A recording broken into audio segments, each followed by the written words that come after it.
The first such pillar, the first such concept is what we call mass personalization. Now, in many ways, that's an oxymoron, a contradiction. The idea of something personal and the idea of something that applies to a large population, those are at odds. But we see this in our normal activities every day. And we see this because, you know, devices like smartphones, devices like smart tablets, they have changed the way that we interact with computers. They have changed the expectations that we have for applications. In our lives outside business, we take advantage of this every minute of the day. Classic example, introduced by Apple in its early ads, was I'm walking down the street, I want to get something to eat. I use a location-based application to identify where I am. That information gets passed to another application that looks up restaurants. I can review those restaurants. I can invoke another application to see if they've got seats available. Maybe I can make a booking online or go straight to voice and make a reservation. And then I can broadcast that to some of my friends and say, meet me here, I made a reservation. All in one controlled flow. That's what we do in our normal lives. And when we go to work, we don't want to sit in front of a constrained screen and deal with one application at a time. We expect our business applications to move in the same way. We expect our business applications to give us just the data that we want to have. We expect our business applications to give us that data on a smartphone, on a tablet, on a workstation, wherever we may be. We want to get that data. And we want to be able to act on that data, move it to another application, to another context. This is what people expect. And this change has been fostered by sort of consumer changes, consumer trends. But they affect business applications, and that's what we call mass personalization. That's one of the three important trends that I'd like you to consider as you leave today.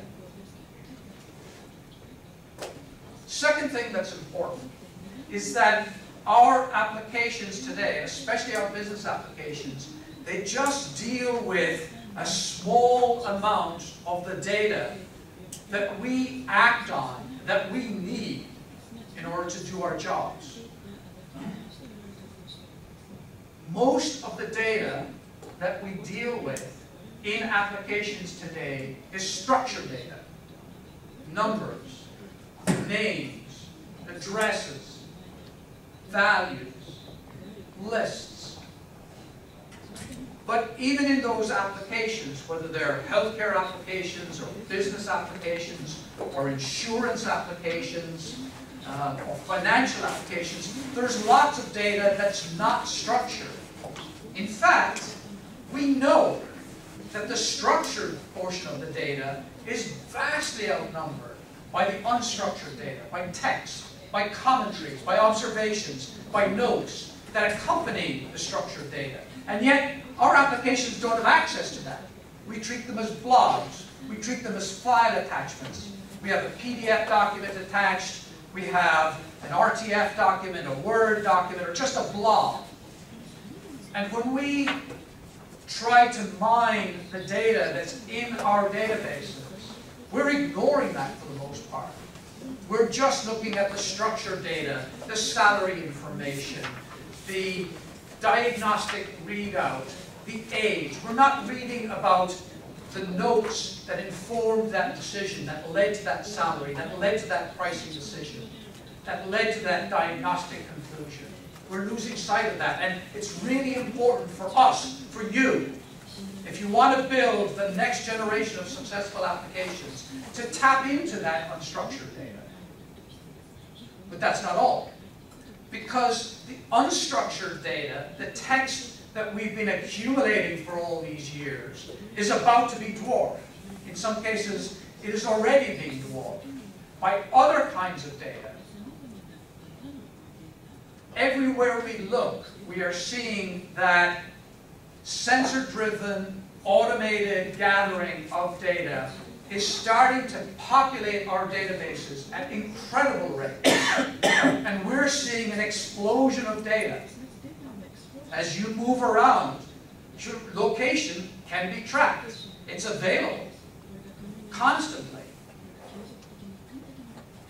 In healthcare settings, people no longer wait if they're diabetic to go to the doctor to get their glucose levels read. They have not just little pinprick devices that can read it out, but those devices today connect to their electronic medical record and put that data in 4, 5, 6 times a day.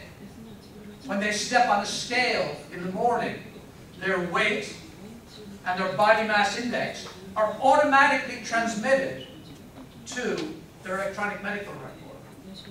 When they're in a hospital, the constant readings from all that instrumentation can pound into their electronic medical record data. So we're seeing an explosion in new types of data. And one of the things that's important for you, and therefore important for us as your technology provider, is to give you ways of tapping into all that data, because that's what's going to make your applications distinctive from the other applications that just deal with the structure of the information.